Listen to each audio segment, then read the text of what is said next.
Okay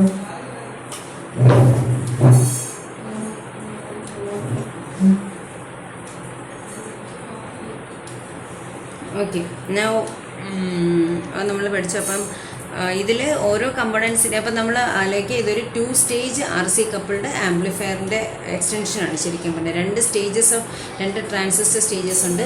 each stage can give A phase shift of 180 degree. So the first will give a phase shift of 180 degree plus the second will also give a phase shift of 180 degree, totally giving a phase shift of 360 degree. So the first condition of Barkhasan is satisfied, and this is a feedback network for resonations to start. Oscillations start ചെയ്യാൻ വേണ്ടിയുള്ള ഒരു നെറ്റ്വർക്കാണിത്. അപ്പോൾ vein ബ്രിഡ്ജിനെ കുറിച്ച് നമ്മളിപ്പോൾ circuit ലെവലിൽ ആവശ്യം വേണ്ടുന്ന കാര്യങ്ങളെല്ലാം പറഞ്ഞു കഴിഞ്ഞു. ഇനി അടുത്ത് നമുക്ക് നോക്കാനുള്ളത് ഇതിൻ്റെ ഗെയിൻ. അപ്പോൾ ബർക്കാസൻ ക്രൈറ്റീരിയൻ്റെ first condition is satisfied. First condition of Barkhausen criterion is satisfied. So now we will see the second condition. Second condition is regarding the gain. So the second Barkhasan criterion states that A beta should be greater than or equal to 1 for oscillations. First condition is satisfied.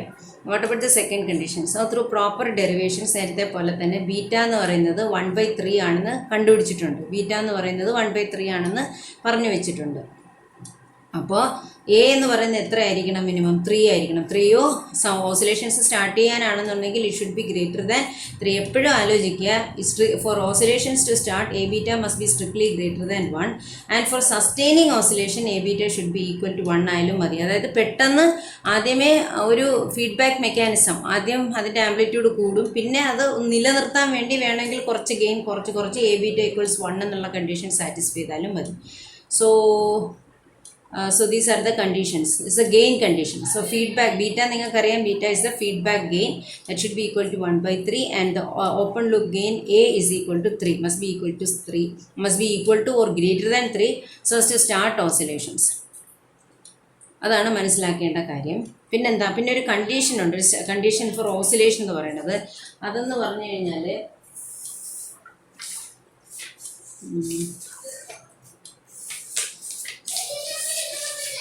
ഇപ്പം നമ്മൾ ഈ ഒരു circuit വെച്ച് നോക്കുമ്പോൾ ഇതിൻ്റെ equivalent circuit എടുത്തിട്ടാണ് നമ്മളത് workout ചെയ്യുന്നത്. അപ്പോൾ ശരിക്കും ഇവിടെ ഒരു R3 and R4 ഉണ്ട് കേട്ടോ, very important. R3 and R4 ഉണ്ട്, അതുകൂടെ മാർക്ക് ചെയ്താണ്. സോ ഇക്വലൻ്റ് സർക്യൂട്ട് എടുത്തിട്ടാണ് നമ്മൾ അത് വർക്കൗട്ട് ചെയ്യുന്നത്.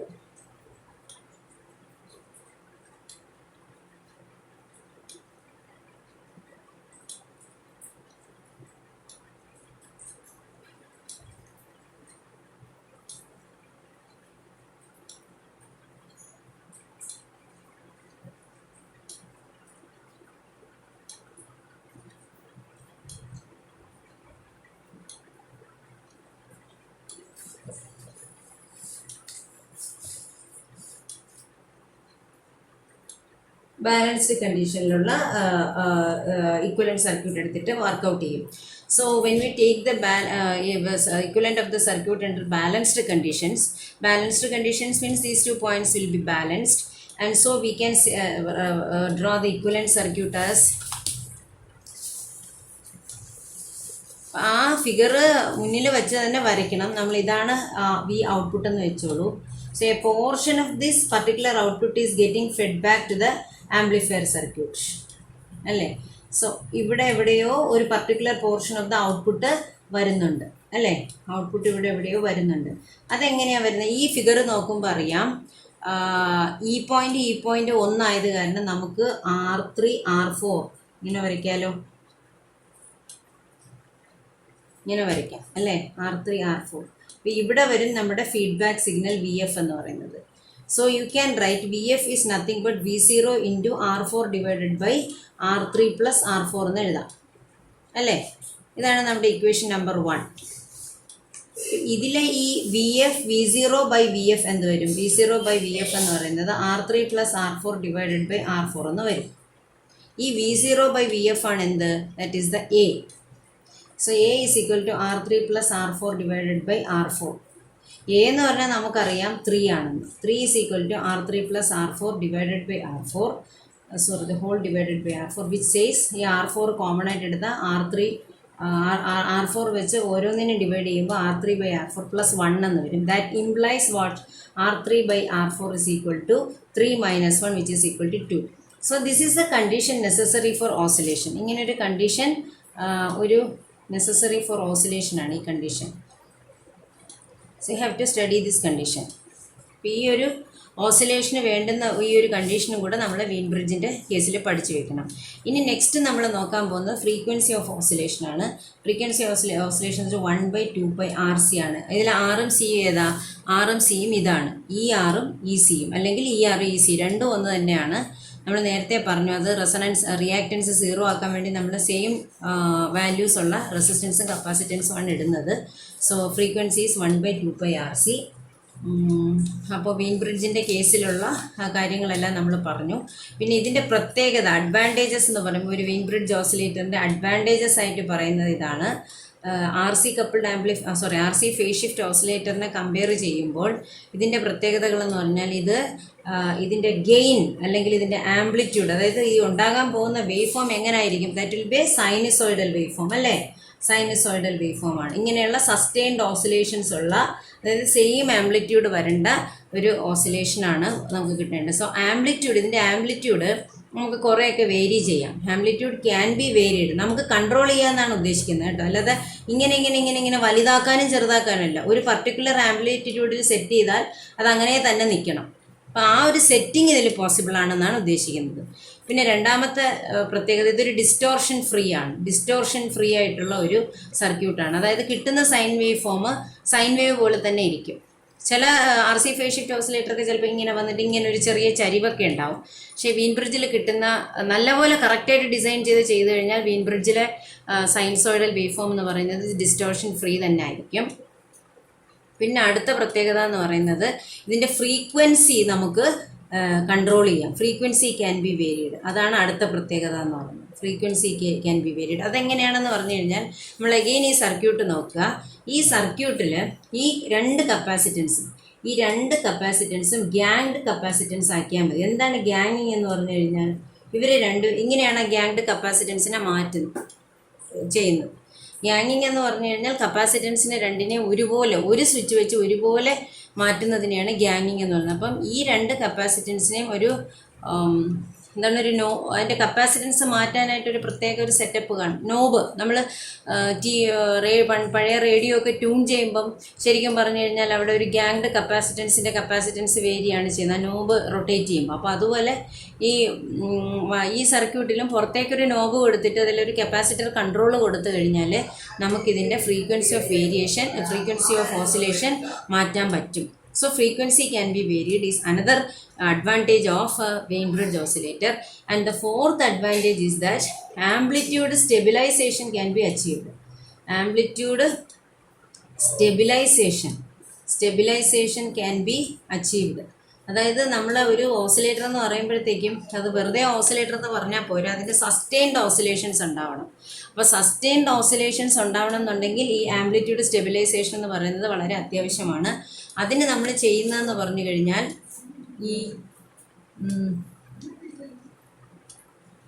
R4 എന്ന് പറയുന്ന റെസിസ്റ്റൻസിന് പകരം അവിടെ ഒരു ടങ്സ്റ്റൺ ഫിലമെൻ്റ് ലാമ്പ് ഉപയോഗിച്ച് കഴിഞ്ഞാൽ R4 എന്ന് പറയുന്ന റെസിസ്റ്റൻസ് ഉണ്ടല്ലോ, ടങ്സ്റ്റൺ ഫിലമെൻറ്റിന് നല്ലപോലെ ഒരു റെസിസ്റ്റൻസ് ഉണ്ട്. അപ്പോൾ ടങ്സ്റ്റൺ ഫിലമെൻ്റ് ലാമ്പ് ഉപയോഗിച്ച് കഴിഞ്ഞാൽ നമുക്ക് അവിടെ ഒരു ആംപ്ലിറ്റ്യൂഡ് സ്റ്റെബിലൈസേഷൻ കിട്ടും. അല്ലെങ്കിൽ R3യുടെ അവിടെ ഒരു തെർമിസ്റ്റർ ഉപയോഗിക്കുക. രണ്ട് മെത്തേഡ്സാണ് ഉള്ളത്. ഒന്ന് R4ൻ്റെ അവിടെ ഒരു ടങ്സ്റ്റൺ ഫിലമെൻ്റ് ലാമ്പ് ഉപയോഗിക്കുക. ടങ്സ്റ്റൺ ഫിലമെൻ്റ് ലാമ്പ് ഉപയോഗിക്കുക. അല്ലെന്നുണ്ടെങ്കിൽ instead of R4 in the place of R4 അതൊരു മെത്തേഡാണ്. അല്ലെന്നുണ്ടെങ്കിൽ യൂസ് തെർമിസ്റ്റർ. രണ്ട് മെത്തേഡ്സാണ് ആംപ്ലിറ്റ്യൂഡ് സ്റ്റെബിലൈസേഷൻ ഉള്ളത്. Use A thermistor in the place of R3. അപ്പോൾ ഈ രണ്ട് മെത്തേഡ്സും വെച്ചിട്ടാണ് നമ്മൾ ആംപ്ലിറ്റ്യൂഡ് സ്റ്റെബിലൈസേഷൻ അച്ചീവ് ചെയ്യുന്നത്. അപ്പോൾ ഒന്നുകൂടെ പറയാം, വീൻ ബ്രിഡ്ജ് ഓസിലേറ്ററിൻ്റെ പ്രത്യേകത എന്ന് പറഞ്ഞാൽ it's amplitude can be controlled അല്ലെങ്കിൽ വേരിഡ് മാനുവലി. നമുക്കൊരു മനുഷ്യനാൽ അതിൽ കൺട്രോളുണ്ട്, വെറുതെ വേരി ചെയ്യുന്നതല്ല, കൺട്രോളുണ്ട്. പിന്നെ അതൊരു ഡിസ്റ്റോർഷൻ ഫ്രീ ആണ് എന്ന് പറഞ്ഞാൽ നമ്മൾ ഉദ്ദേശിക്കുന്ന സൈൻ വേവ് പോലെ തന്നെ കിട്ടും. ഫ്രീക്വൻസി വേരി ചെയ്യാം. 10 കിലോ ഹെഡ്സിലുള്ള ഒരു വേവ് ഫോം ഉണ്ടാക്കാം. അതുപോലെ തന്നെ നമുക്ക് 100 കിലോ ഹെഡ്സിലുള്ള ഒരു വേവ് ഫോമും ഉണ്ടാക്കാം. പ്രശ്നമൊന്നുമില്ല. വലിയ ഡിസൈൻ ചേഞ്ചസ് വരാതെ ഉള്ള സർക്യൂട്ടിൽ തന്നെ നമുക്ക് മാറ്റം വരുത്താം എന്നാണ് പറയുന്നത്. And amplitude stabilisation can be achieved. അതിൻ്റെ ഉള്ള 2 കാര്യങ്ങളാണ് പറഞ്ഞത്. എങ്ങനെ R4 എന്ന് പറയുന്ന റെസിസ്റ്റൻസിൻ്റെ സ്ഥാനത്ത് ഒരു ടങ്സ്റ്റൺ ഫിലമെൻറ്റ് ലാമ്പ് ഉപയോഗിച്ചാൽ മതി. ടങ്സ്റ്റൺ ഫിലമെൻറ്റ് ലാമ്പ് അല്ലെങ്കിൽ R3യുടെ സ്ഥാനത്ത് ഒരു തെർമിസ്റ്റർ ഉപയോഗിക്കുക. ഈ 2 മെത്തേഡും വെച്ചിട്ട് നമുക്ക് ആംപ്ലിറ്റ്യൂഡ് സ്റ്റെബിലൈസേഷൻ കൊടുക്കാൻ പറ്റും. എങ്ങനെയാണെന്നുള്ളത് ഇപ്പോൾ നിങ്ങൾ പഠിക്കണ്ട, അങ്ങനെ ചെയ്യാൻ പറ്റും. ഓക്കെ. പിന്നെ ഞാൻ പറഞ്ഞത് കണ്ടീഷൻ ഫോർ ഓസിലേഷൻ എന്നുള്ളത് അത് R3/R4 = 2 എന്നുള്ള ആ ഒരു ചെറിയ ഡെറിവേഷൻ വേണമെങ്കിൽ നിങ്ങൾക്ക് പഠിക്കാവുന്നതാണ്. അപ്പോൾ ഈ ഫിഗർ ഓർമ്മിച്ചോളുക. ഔട്ട്പുട്ട് ഉണ്ട്. ഔട്ട്പുട്ടിൽ നിന്ന് ഈ ഒരു ആംപ്ലിഫയർ എന്ന് പറയുന്നത് ഞാൻ നേരത്തെ ഇപ്പോൾ കഴിഞ്ഞ വീഡിയോയിൽ തന്നെ പറഞ്ഞ ഒരു കാര്യം, നമുക്ക് ഒരിക്കലും ആംപ്ലിഫയർ എന്ന് പറയുന്ന ഒരു ഓസിലേറ്ററിൻ്റെ കേസിൽ ഉണ്ട് എന്ന് പറയാൻ പറ്റില്ല. പക്ഷേ ചില കാര്യങ്ങൾ എക്സ്പ്ലെയിൻ ചെയ്യാൻ ചിലതൊക്കെ അവിടെ ഉണ്ട് എന്ന് അസ്യൂം ചെയ്യുന്നതാണ് നല്ലത്. അപ്പോൾ ആ ഒരു അസംഷനിൽ നിന്നാണ് നമുക്ക് ആംപ്ലിഫയർ എന്ന് പറയുന്നൊരു സംഭവം കിട്ടുന്നത്. ആ ആംപ്ലിഫയറിൻ്റെ ഇൻപുട്ടിലേക്ക് വരുന്നത് ഫീഡ്ബാക്ക് വോൾട്ടേജ് ആണ്. അത് ഈ ഒരു പർട്ടിക്കുലർ ഇതൊരു വോൾട്ടേജ് ഡിവൈഡർ നെറ്റ്വർക്കാണ്. വോൾട്ടേജ് ഡിവൈഡർ നെറ്റ്വർക്ക് വഴിയാണ് ആംപ്ലിഫയറിൽ എത്തുക. അപ്പോൾ അതിൻ്റെ ആ പോർഷൻ VF എന്ന് പറയുന്നത് easily it can be written as V0 × R4/R3 + R4. അപ്പോൾ അത് സോൾവ് ചെയ്ത് വരുമ്പോൾ നിങ്ങൾക്ക് ഇങ്ങനെ കിട്ടും. So this is a condition necessary and the frequency of oscillation is 1/2πRC, where R എന്ന് പറയുന്നത് നമ്മുടെ ആ ഫീഡ്ബാക്ക് നെറ്റ്വർക്കിലുള്ള Rഉം Cയുമാണ്. ഈ R ഈസിയാണ്. അപ്പോൾ ഇതെല്ലാം പഠിച്ചോളുക. വീൻ ബ്രിഡ്ജ് ഓസിലേറ്ററിൻ്റെ ഫിഗർ, പിന്നെ അത്യാവശ്യം ചില കാര്യങ്ങൾ. പിന്നെ കഴിഞ്ഞ ക്ലാസ്സിൽ ഞാൻ പറയണമെന്ന് വിചാരിച്ചു, മറന്നുപോയ ഒരു കാര്യം ഞാൻ പറയാം.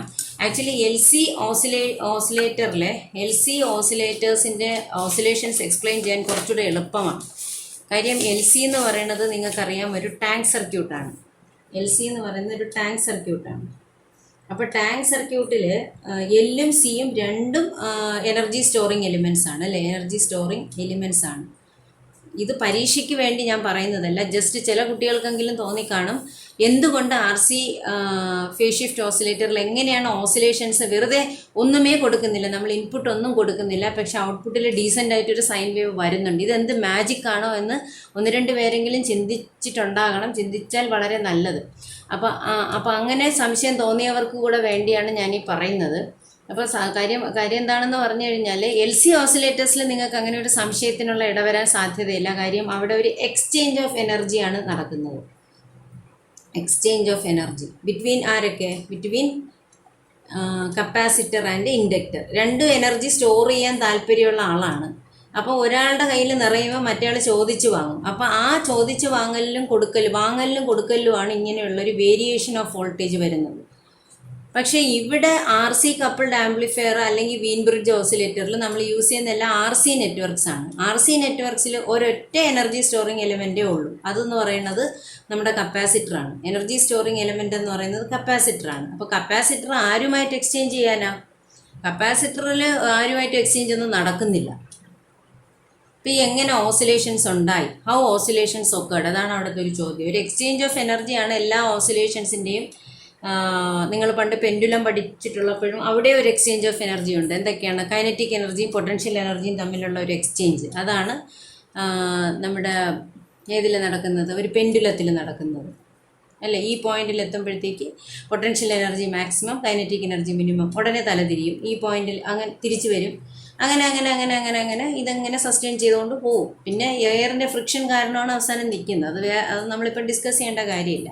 അപ്പം ഈ RC നെറ്റ്വർക്ക്സ് എംപ്ലോയ് ചെയ്യുന്ന ഓസിലേറ്റേഴ്സിൽ അതിൻ്റെ വർക്കിംഗ് പറയുന്നത് എവിടെ നിന്നാണ് സ്റ്റാർട്ടിംഗ് പോയിന്റ്, എവിടെ നിന്നാണ് നമുക്കറിയണം അല്ലേ. ആ സ്റ്റാർട്ടിംഗ് പോയിന്റ് എന്ന് പറഞ്ഞാൽ മറ്റൊന്നുമല്ല, നോയിസ്. റെസിസ്റ്റേഴ്സിലൊക്കെ എപ്പോഴും നോയ്സ്. നിങ്ങൾ വെറുതെ ഒരു വയറ് ഇത് CROയിൽ എടുത്ത് നോക്കിയാൽ നിങ്ങൾക്കൊരു വേവ് ഫോം കാണാൻ പറ്റും. വേവ് ഫോം ഒരു 50 ഹെർട്സ് ഉള്ള ഒരു പവർ ലൈൻ നോയ്സ് കാണാൻ പറ്റും. അത് പവർ ലൈൻ നോയ്സാണ്. അതുപോലെ റെസിസ്റ്റൻസിൽ എല്ലാ റെസിസ്റ്റേഴ്സിലും വൈറ്റ് നോയ്സ് എന്ന് പറഞ്ഞൊരു സാധനം ഉണ്ടാവും. എന്താണ് വൈറ്റ് നോയ്സ്? ഈ വൈറ്റ് നോയ്സിൽ ലോകത്തുള്ള സകലമാന ഫ്രീക്വൻസീസും അടങ്ങിയിട്ടുള്ള ഒരു കോംപ്ലക്സ് വേവ് ഫോമാണ് നമ്മുടെ നോയ്സ് എന്ന് പറയുന്നത്. പക്ഷേ ആംപ്ലിറ്റ്യൂഡ് വളരെ വളരെ നെഗ്ലിജിബിൾ ആയിരിക്കും. ആംപ്ലിറ്റ്യൂഡ് എന്നൊക്കെ പറയുന്നത് വളരെ മില്ലി വോൾട്ടോ അതിന് മൈക്രോ വോൾട്ടോ ഒക്കെ ആയിരിക്കും. അപ്പോൾ ഈ നോയ്സാണ് എല്ലാ ഫേസ് ഷിഫ്റ്റ് ഓസിലേറ്റേഴ്സ് RC ഓസിലേറ്റേഴ്സിലെല്ലാം ഉള്ള ഓസിലേഷൻസിൻ്റെ തുടക്കക്കാരനെന്ന് പറയുന്നത് RC ഓസിലേറ്റേഴ്സിലുള്ള ഓസിലേഷൻസിൻ്റെ തുടക്കക്കാരനെന്ന് പറയുന്നത് നോയ്സാണ്. അതെപ്പോഴും ആലോചിക്കണം. ആ നോയ്സ് എങ്ങനത്തെ നോയ്സാണ്? വൈറ്റ് നോയ്സാണ്. എന്താണ് വൈറ്റ് എന്ന് പറഞ്ഞു കഴിഞ്ഞാൽ വൈറ്റ് കളറിൻ്റെ പ്രത്യേകത എന്താ? അതിലെല്ലാ ഫ്രീക്വൻസീസും ഉണ്ട്. അപ്പോൾ ഇതുപോലെ ഈ വൈറ്റ് നോയ്സിലും ഒരുപാട് ഫ്രീക്വൻസീസ് ഉണ്ട്. It's A complex wave form. പക്ഷെ എൻ്റെ ആംപ്ലിറ്റ്യൂഡ് വളരെ ചെറുതാണ്. മൈക്രോ വോൾട്ടോ മില്ലി വോൾട്ടോ ഒക്കെ ആവത്തേ ഉള്ളൂ. പക്ഷെ ഈ ഒരു ചെറിയ ഒരു വേവ് ഫോം, ഒരു AC വേവ് ഫോം ആണ് ഇതിൻ്റെ ഇൻപുട്ട് എന്ന് പറയുന്നത്. ഏതിൻ്റെ? RC ഓസിലേറ്റേഴ്സിലുള്ള ഇൻപുട്ട് എന്ന് പറയുന്നത് ഇങ്ങനെയുള്ളൊരു ചെറിയ വേവ് ഫോമാണ്, നോയ്സ് വേവ് ഫോമാണ്. ആ നോയ്സ് വേവ് ഫോമിനെയാണ് നമ്മുടെ ഓപ്പൺ ലൂപ്പ് സർക്യൂട്ടിൻ്റെ ഗെയിന് കൂട്ടി വലുതാക്കി അവസാനം നമുക്ക് വേണ്ടുന്ന ഒരു വേവ് ഫോം ഉണ്ടാക്കുന്നത്. ഗെയിൻ മാത്രമാണോ? ഗെയിനല്ല, ബാക്കിൽ അവിടെ നിന്ന് ഔട്ട്പുട്ടിൻ്റെ ഫീഡ്ബാക്ക് എടുത്ത് കൊടുക്കുന്ന ഫീഡ്ബാക്ക് നെറ്റ്വർക്ക് എന്ന് പറയുന്നത് ഒരു ഫ്രീക്വൻസി സെലക്റ്റീവ് നെറ്റ്വർക്കാണ്. അതുകൊണ്ട് നമുക്ക് ആവശ്യമുള്ള ആ വൈറ്റ് നോയ്സിൽ ഏതൊരു ഫ്രീക്വൻസി നമുക്ക് ആവശ്യമുണ്ടോ അതിനെ മാത്രം കറക്റ്റായിട്ട് ആംപ്ലിഫൈ ചെയ്ത് സസ്റ്റെയിൻ ചെയ്ത് വയ്ക്കും. അതങ്ങനെ സസ്റ്റെയിൻ, ആ നോയ്സിൽ നിന്ന് ഇത്രയും ബ്യൂട്ടിഫുൾ ആയിട്ടുള്ള ഒരു സൈൻ വേവ് കിട്ടണമെങ്കിൽ നമ്മൾ ഈ പറഞ്ഞ ബർക്കാസിൻ ക്രൈറ്റീരിയൻ കോൺസ്റ്റൻ്റ് ആയിട്ട് അനുസരിക്കത്തക്ക രീതിയിലുള്ള സർക്യൂട്ട് ഡിസൈൻ കൊടുക്കണം. മനസ്സിലായി? അപ്പോൾ അതാണ് ഈ ഒരു RC ഓസിലേറ്റേഴ്സിൻ്റെ ഡിസൈൻ അല്ലെങ്കിൽ വർക്കിംഗ് പ്രിൻസിപ്പിൾ എന്ന് പറയുന്നത്. എല്ലാ നോയ്സിൽ നിന്നാണ് തുടക്കം. ഇപ്പോൾ RC ഫേസ് ഷിഫ്റ്റിലായാലും വീൻ ബ്രിഡ്ജിലായാലും ഇവർ രണ്ടുപേരും RC ഓസിലേറ്റേഴ്സാണ്. അപ്പോൾ RC ഓസിലേറ്റേഴ്സിൽ റെസിസ്റ്റൻസസിലുള്ള നമ്മൾ വയർ ചെയ്യാൻ ഉപയോഗിക്കുന്ന റെസിസ്റ്റേഴ്സിലുള്ള വൈറ്റ് നോയ്സിൻ്റെ പ്രസൻസ് ആണ് എല്ലാത്തിൻ്റെയും സ്റ്റാർട്ടിംഗ് പോയിന്റ്. അവിടെ നിന്നാണ് ബാക്കി എല്ലാം നടക്കുന്നത്. സോ LC ഓസിലേറ്റേഴ്സിൽ വേറൊരു കോൺസെപ്റ്റാണ്. LC ടാങ്ക് സർക്യൂട്ട് ആണ് റെസൊണൻസ് ഉണ്ടാക്കുന്നത്. അപ്പോൾ അതൊന്ന് മനസ്സിലാക്കിയിരിക്കുക. ഞാൻ ഈ പറഞ്ഞ സംഗതി ഇപ്പോൾ ലാസ്റ്റ് ഡിസ്കസ് ചെയ്ത സംഗതി എക്സാമിനൊന്നും അറിഞ്ഞിരിക്കേണ്ട ആവശ്യമില്ല. പക്ഷേ നേരത്തെ പഠിപ്പിച്ചതെല്ലാം എക്സാമിന് വരുന്നതാണ്. പ്രത്യേകിച്ച് ആ സർക്യൂട്ട് ഡയഗ്രാം, അതിൻ്റെ കുഞ്ഞു ഡെറിവേഷൻസും കാര്യങ്ങളും പിന്നെ അഡ്വാൻറ്റേജസ് അതെല്ലാം ഓർത്ത് പഠിച്ചോളണം. ഓക്കെ.